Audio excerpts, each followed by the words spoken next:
Olá, bom dia. Hoje, quinta-feira, dia 9 de abril, 6 horas, 1 minuto, 24 graus. A notícia de frente está no ar. E eu dou bom dia também ao professor Haroldo. Bom dia. Bom dia, Nayara Moura. Bom dia ao Lúcio Sorge, aos nossos queridos telespectadores. Uma excelente quinta-feira a todos. Para todos nós. Bom dia, Lúcio. Bom dia, Nayara. Bom dia, professor Haroldo. Bom dia a você que nos honra aí com a sua companhia. E bom dia também ao Antero, que já está Antero tá aí. Junto com a gente, né, Bom Nayara? dia, Antero. Anterinho, bom dia, Antero, lá direto da casa dele. Tudo bem, Antero? Tudo bem, Nayara. Bom dia a você, bom dia ao professor Haroldo, bom dia ao Lúcio Sorge. Lúcio Sorge, incrivelmente, nunca chega aos 60 anos. Bom dia ao telespectador e telespectador. Certo, Antero, olha, Lúcio, professor, quero começar falando do fundo eleitoral. A gente falou bastante disso ontem aqui, foi inclusive destaque do Lúcio Sorge. Porém, já teve reviravolta e a gente tinha já telespectadores mandando, olha, eu acho que essa decisão não vai durar muito tempo, né? Foi. E a Justiça acatou o recurso do Senado e derrubou a liminar que bloqueava o fundo eleitoral. O desembargador Carlos Moreira Alves, presidente do Tribunal Regional Federal da Primeira Região, acatou o recurso da Advocacia do Senado em nome da mesa do Congresso Nacional e suspendeu a liminar que havia bloqueado os recursos do fundo eleitoral e partidário para que fossem aplicados sem previsão em lei aprovadas pelo Legislativo no combate à pandemia do novo coronavírus. No recurso, a Advocacia do Senado demonstrou que o Poder Legislativo vem aprovando as medidas necessárias para o combate à pandemia causada pelo novo coronavírus e que a proposta de destinação dos recursos do fundo eleitoral, olha só, atenção, o argumento aí do Senado, que a proposta de destinação dos recursos do fundo eleitoral, abre aspas, está sendo discutida no Congresso Nacional pelos representantes eleitos pelo povo, fecha aspas. Conversa fiada. Na semana passada, eles engavetaram essa discussão. Essa que é a verdade. Começaram a discutir lá e colocaram lá dentro da gaveta. É vergonhoso, né? É vergonhosa essa postura dos nossos representantes lá em Brasília. Quer dizer, 2 bilhões e alguma coisa ali, 2 bilhões e 34 milhões do fundo eleitoral, mais 959 milhões do fundo partidário, quase 3 bilhões de reais, num momento que o país enfrenta aí uma enorme dificuldade por conta da pandemia do coronavírus. Eles não querem que esses recursos sejam utilizados para ajudar a combater a Covid-19. Eles vivem em que planeta, será? Em que planeta que esses senhores vivem, não é? Você quer fazer Eu acho interessante isso no nosso país. E o ministro Barroso também já disse, só para terminar aqui, concluir, que sobre o fundo eleitoral, só o Congresso pode decidir. Pois é, logo quem que tem que decidir, né? O Congresso, que vai engavetar, como bem disse o Lúcio, né?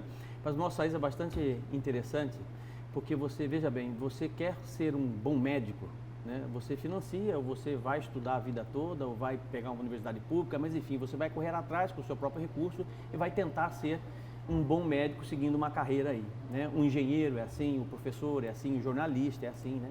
É só na carreira pública, de certa forma, como candidato, né, como político, que é financiado com dinheiro público, dinheiro mesmo de impostos que nós pagamos aí, com muito sacrifício, uma carga tributária gigantesca em nosso país para financiar campanhas políticas.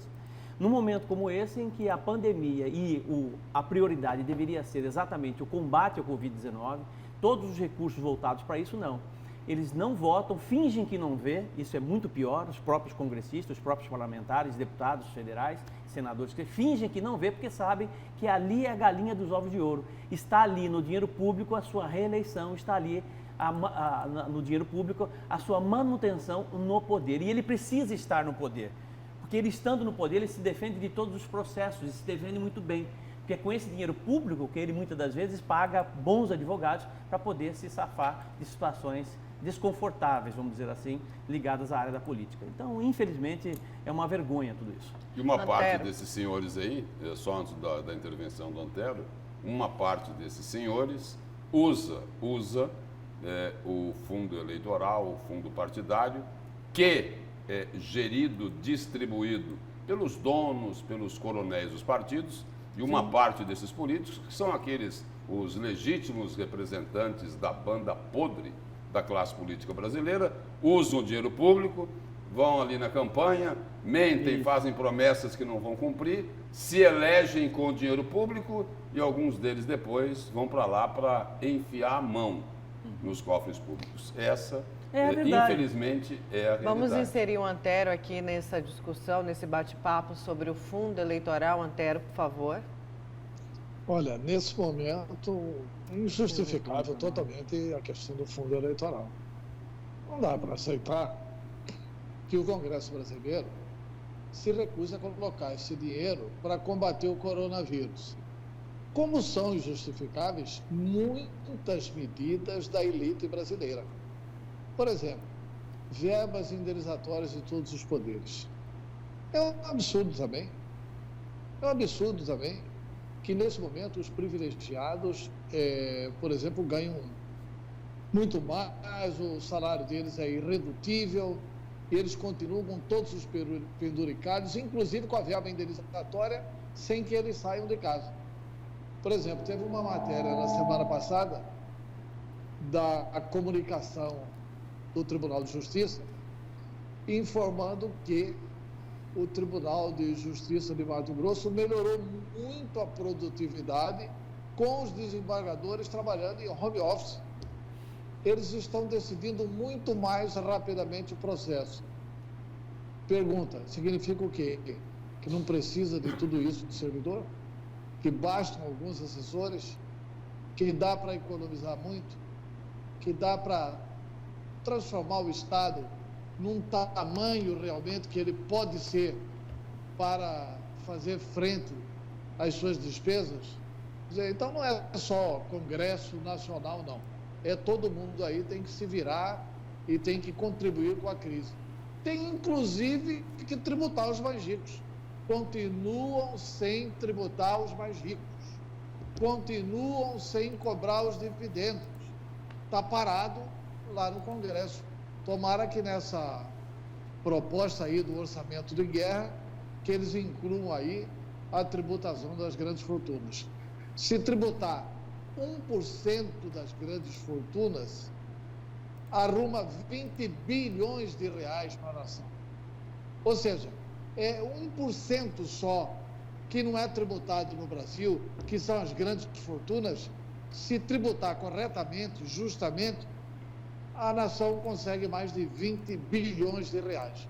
Mas não. É que o Estado está organizado para proteger a sua elite. É isso. Para proteger as grandes fortunas, os barões, os tubarões, os banqueiros. Um exemplo aí, numa eleição aqui em Mato Grosso, aí o candidato tem que apresentar a declaração do imposto de renda dele. Né? Só para citar aqui, dentro da classe política, porque eles não querem abrir mão lá do fundo partidário e do fundo eleitoral. Numa eleição para o governo do Estado, normalmente, a declaração do imposto de renda que eles fazem lá, juntando todo mundo, dá mais de 500 milhões de reais. Isso é o seguinte, não colocando, não atualizando o valor do patrimônio. É isso? Sim. Eles compraram lá uma fazenda de 10, 15 mil hectares lá atrás, né? Hoje ela vale 50, 100 vezes mais. Sim. Mas o valor que está é quando ele adquiriu ela. Não é isso? Sim. Então, mas mesmo assim, dá uns 500 milhões de reais a declaração do imposto de renda desses candidatos ao governo. Só aí, usando ali até o percentual que o Antero usou, que é um número que já chegou a ser discutido de tributar em 1% as grandes fortunas, só aí dá 5 milhões de reais. Não é isso? Exatamente. Não é? Só aí. Só aí. Isso, e se você colocar na ponta do lápis, se você for ver a Forbes, por exemplo, que divulga as maiores fortunas do Brasil e do mundo, você vai perceber que o número de pessoas bilionárias no país é um grupo pequeno. que se você taxar exatamente, se você pegar 1% desse público dos mais privilegiados, dos mais ricos no país, você vai gerar um recurso gigantesco, né? E existem outras coisas completamente desalinhadas com a sociedade brasileira quando se fala em dinheiro público. Tem cabimento, por exemplo, você ter aí, numa campanha eleitoral, você ter um teto, por exemplo, para uma candidatura ao Senado, que você sabe que na prática, na teoria é lindo, né?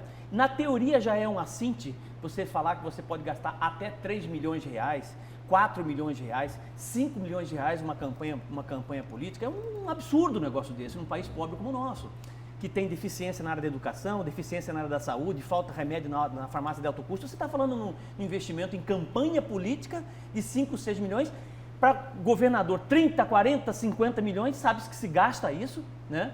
Infelizmente essa é uma realidade, que no papel tem um teto que ele não é cumprido, todo mundo sabe disso. Cumprido por quem não tem dinheiro. Exato. Agora, quem tem, não é cumprido. Essa é a grande realidade. Né? E ficam botando panos quentes, entendeu? Nos órgãos reguladores, né? Dizendo que não, prestação de contas de fulano. Ele vai lá, mente pra burro na prestação de contas, tá entendendo?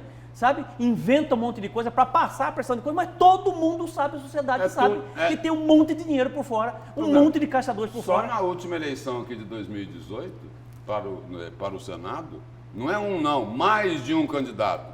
Gastou muito mais do que os 3 milhões de reais. Muito. Mas aí a senadora caçada Selma Arruda não deu sorte, né? Porque cometeu vários erros e acabou sendo caçada, gastando menos do que esse limite dos 3 milhões de reais. Eu levantei esse questionamento. E aí teve outros concorrentes lá que não gastaram 4, não, gastaram 8, gastaram 10, muito mais. gastaram 12. Teve um dos candidatos que nos bastidores se informou que ele chegou o seguinte, a penhorar um patrimônio dele, me parece que uma fazenda, e aí o seguinte, nos últimos 15, 20 dias de campanha, ele torrou 5, 7, 8 milhões de reais. Não é isso? É isso aí. Nos últimos dias. Na reta final. Nos últimos dias. Na reta final. E você acha que o sujeito que faz um negócio desse, botar uma fazenda de 20, 30 milhões de reais, 40 milhões de reais que seja, para ser candidato ao Senado, para ser candidato a deputado federal, você acha que ele vai deixar em branco isso? Não vai deixar. Ele não vai perder isso. Se você pegar o salário dele, tudo bem que ele vai ganhar bem para burro como senador, como deputado federal, se pegar o salário dele, mais os privilégios que ele tem, se somar tudo no tempo que ele vai ficar, não dá a fazenda dele. Que ele doou, que ele colocou como penhora. Mas ele não quer ser senador. Ele não quer ser aí, senador. Meu amigo, não é por causa do salário. Aí o que ele vai fazer? Não é. Aí é uma obra ali que. É outra coisa. Aí é uma obra ali que ele ajuda a aprovar, que ele ganha 20%. É uma ponte que ele ajuda a aprovar, ganha mais 10%. É um empréstimo de 550 milhões de reais, que ele ganha mais 10%. E assim ele vai juntando, o que era 50 vira 100 milhões. Pronto. É um excelente negócio. Fora as emendas parlamentares, onde todo mundo fala, eu não sei se é verdade, às vezes até não é verdade, não é? Nas emendas lá, dizem que eles indicam empreiteiras. Será que é verdade isso? Eu não duvido. Não, eu não sei. São sempre as mesmas empreiteiras, Lúcio. Sempre ouvi falar isso, mas não sei se é verdade. Lúcio, aqui em Mato Grosso... Ele combina lá com o prefeito, não é isso? Vou fazer... Aqui é o seguinte, aí na emenda lá, o senador ou deputado, ele escolhe a obra, o local que será feita a obra, o prefeito amigo que vai executar a obra e a empreiteira companheira, né? Que vai ser indicada lá para o prefeito. Aqui em Mato Grosso, entra de governador, sai governador, as empreiteiras são as mesmas, praticamente as mesmas. E aquela que não está naquela situação ali, ela fica 4 anos quietinha, entendeu? E a hora que entra a turma dela, ela racha de ganhar dinheiro porque as obras caem tudo no colo dela. E tem umas que mudam de nome, não é isso? E muda de nome. Mas continua tudo E outra, o jeito. serviço é uma porcaria muitas vezes, entendeu? E ela continua exatamente ali prestando serviço para o Estado. Quer dizer, é uma coisa absurda, vergonhosa, rapaz, entendeu? Vergonhosa. Essa empresa tem que estar fora do baralho, como carta está fora do baralho, mas é uma coisa que persiste, infelizmente. Dinheiro público, os caras ganham muito dinheiro em cima disso. Olha, vamos aqui à participação do nosso telespectador do A Notícia de Frente. Participa aí pelo WhatsApp, no cantinho da sua tela, 99987-2151. Vamos às mensagens, então, olha só. O que esse telespectador manda aqui pra gente. Um médico para 10 pacientes na UTI, uma enfermeira para 20 pacientes na UTI, 50 assessores para um deputado. Entenderam onde está a pandemia? E aí ele fala que é o Rosivelde Castro, funcionário público. Vê se tem cabimento. Nos diga onde está a verdadeira pandemia. Tem mais uma participação. Bom dia. Uma outra questão, essa verba não é rigorosamente fiscalizada para saber como realmente foi gastada. Isso é prêmio da Mega Sena para os donos do partido. O Sebastião que participa aqui com a gente. Aí tem mais gente falando, olha, bom dia, está na hora dos poderes abrir mão das mordomias e reverter ao povo. Ah, esquece. Isso aí esquece. Esquece. Esse povo não põe a mão no meu queijo. No meu queijo ninguém põe. Eu acho que vocês têm que resolver tudo aí o problema de vocês, mas aqui no meu, no duodécimo, no meu, ninguém põe a mão. Quantos governadores tentaram sentar com os poderes para resolver isso? Para tentar resolver e ter uma contribuição significativa por parte dos poderes? Vários fizeram isso. Pedro Táxi fez isso. Mauro Mendes já fez isso. Ninguém foi na reunião. Ninguém foi. Eu quero ver o que vai acontecer agora. Pois é. Por exemplo, o governo do estado já projetou aí uma queda de arrecadação nos próximos 90 dias de... Quase R$1 bilhão. Não, mais de 1 bilhão. Mais de 1 bilhão. 1 bilhão e 100 milhões de reais. O governador Mauro Mendes disse que nesse mês de abril, a projeção lá da equipe econômica dele é de uma redução, de uma queda, né, na arrecadação de 30%. No mês de maio, essa queda pode chegar a 40% e podendo ir até a 50% a queda na arrecadação. E aí? E aí? Vai só atrasar o salário dos funcionários? É isso? Atrasa o salário deles e não se mexe? Não vão incomodar os poderes? Eles vão continuar do mesmo jeito? Do mesmo jeito? Lá no Fonajures, vai continuar lá, que é para obras de infraestrutura, vai continuar lá, senhores, os 31 milhões e 700 mil reais, o jabuti que pediram lá para a Secretaria de Fazenda colocar naquele decreto, pediram. Vocês sabem que pediram, porque a Secretaria de Fazenda não colocaria aqueles 31 milhões e 700 mil dentro da rubrica ou rúbrica? Rúbrica. Lá a Secretaria de Fazenda não colocaria no decreto esses 31 milhões e 700. É rubrica. É rubrica? Então tá, rubrica. Aí a Secretaria de Fazenda não colocaria lá não. Alguém pediu ao secretário Rogério Galo que colocasse isso lá dentro. E o seguinte, era para atender o Poder Judiciário, não é? Não é isso? Então, um pingo e um risco, Joaquim Francisco, é isso? Seu pai falava isso também, professor? Falava, não fala ainda? Fala. Antero, você quer comentar mais um pouquinho? Estamos aí com o Antero, direto da casa dele. Eu quero concordar com o nosso telespectador aí, o Sebastião. Porque, na verdade, esse dinheiro partidário, ele não é gasto pelos candidatos dos partidos. Ele é gasto pela elite dos partidos. Os partidos no Brasil são como capitanias hereditárias, tem dono. Por exemplo, quem distribui o dinheiro para todo o MDB aqui em Mato Grosso é o Carlos Bezerra. Então é ele que vai escolher quais candidatos que vai receber o dinheiro. E é de se imaginar que a própria candidatura do Bezerra seja mais benfazeja, né? a que mais recebe, a que é mais contemplada com recursos do MDB. E por isso é que não tem alternância de poder. Outra vergonha na estruturação do Estado brasileiro é que os partidos estão autorizados a funcionarem por comissões provisórias. Como é que funciona isso? Funciona assim, por exemplo, o senador Wellington Fagundes nunca organizou o PL no Estado. Ele é senador da República. Me cite aí, onde que é que existe num município de Mato Grosso um diretório do PL? Não existe. É tudo comissão provisória. Mas por que é comissão provisória? Porque a comissão provisória, se não for fazer aquilo que o Wellington quer, ele nomeia, demite os 5 que estão lá na comissão provisória, nomeia novos 5 para fazer a vontade do dono do partido. Então, é essa a organização da estrutura partidária brasileira. E com essa organização, nós não vamos chegar a lugar nenhum. Nós precisamos de aumento de partidos, precisamos ter claro de que a política precisa melhorar muito, precisamos voltar ao tempo de fazer política sem dinheiro, Isso já foi feito, pelo menos aqui em Mato Grosso. Aqui em Mato Grosso, essa questão de contratar cabos eleitorais nasceu com a candidatura de Júlio Campos a governador e de Roberto Campos ao Senado da República.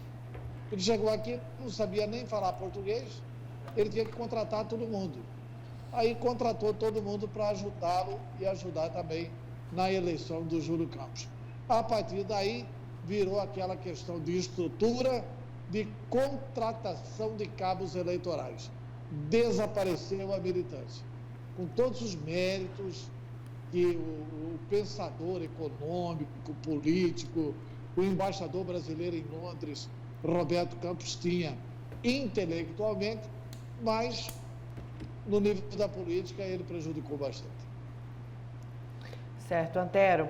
Olha, e eu quero, o Lúcio tocou aqui num ponto que o pessoal está perguntando, Lúcio, aqui no WhatsApp. Eu quero voltar, então, para o WhatsApp do A Notícias de Frente, para a participação dos nossos queridos telespectadores aqui. Olha, bom dia, Lúcio. Esse candidato que gastou esse tanto de milhões que você citou, ele ganhou? Edson de Santo Antônio, tomara que não. Antes de você responder, deixa eu mais uma pergunta. Bom dia, até eu, que já sou um aposentado, faria isso, Lúcio. 1% do meu salário, que já é pouco, mas se eu tirar, os que têm muito não tiram. E o mesmo que você enxugar gelo, sempre em benefício próprio. É vergonhoso. É o João de Rondonópolis. Aí o pessoal também está perguntando aqui, por que o governador Mauro Mendes não aproveita as instalações da Faculdade de Medicina que se encontra pronta na estrada de Santo Antônio para ocupação dos pacientes com a Covid. É o Newton, ele manda a foto aqui, está de cabeça para baixo, eu não consegui girar ainda, mas enfim, ele manda aqui a foto lá da Faculdade de Medicina. Pois é. Do aposentado ali, do Edson. Ali, o caso não é esse, o caso é o seguinte, você pegar tributar fortunas, né? as grandes fortunas. As grandes fortunas, é isso? Não é? Sem dúvida. Tem gente aqui, por exemplo, aqui em Mato Grosso tem gente que, uns já declararam aí patrimônio de 500 milhões de reais pessoal, né? Tem outros aí que já declararam mais de bilhão, né? Por exemplo, tem barão aí que já apareceu lá na Forbes. Não é isso? Né? E tem mais gente para entrar lá, né? A não ser que agora é o seguinte, eles vão tirar do CPF e passar para o CNPJ, preocupado de repente, aprovar essa tributação aí em cima das grandes fortunas, né? E Olha, aí é outro questionamento lá. Deixa eu voltar aí. Vou responder para ele. Ah, você lembra? Do político que ele quer saber. Não elegeu? Eu vou responder de uma outra forma para ele. O Edson. O Edson, né? Que é lá de Santo Antônio.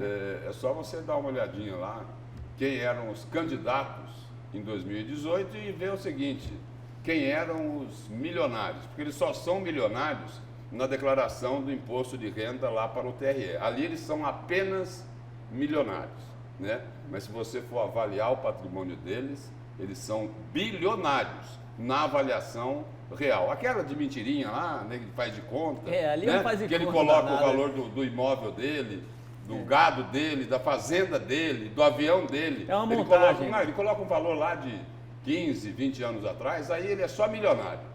Agora, se você colocar o valor certinho no que ele possui, né, ele é bilionário. E tem muita gente aí, é o seguinte, né? Desses bilionários aí, tem muita gente engraçado, não é? Faz 20, 30, 40 anos que eles não fazem outra coisa a não ser política. Espera um pouquinho. Essa turma aí tem o quê? Eles têm aquele poder divino da multiplicação dos pães. Será que é isso? Olha, eu não acredito. Gente, eu não acredito. Deixa eu atualizar aqui o nosso telespectador, professor. Para uma pessoa, né, que estava no poder, e ele respondeu para mim assim, falou, não, professor, a gente não pode ter prosperidade. Eu falei, puxa, isso que é prosperidade, hein? Impressionante construir essa fortuna sua em 4 anos. Ninguém consegue um negócio Tem uma desse. outra palavra que rima com essa também. Teria que ter honestidade também, né? Pois é. Vamos aqui atualizar então agora os dados da Secretaria Estadual de Saúde, que notificou na tarde de ontem aqui em Mato Grosso 90 casos confirmados da Covid-19 e um óbito em decorrência do coronavírus. A maioria dos casos está concentrada em Cuiabá, 50 casos aqui em Cuiabá. Mas o que a gente tem aqui de informação também que vem do site Olhar Direto é que um idoso de 82 anos que estava internado Ele já tinha sido diagnosticado com a Covid-19, ele morreu em Mato Grosso. Ele é lá de Cáceres, tinha 82 anos e estava internado desde segunda-feira no Hospital São Luís. Ele morreu na noite de ontem.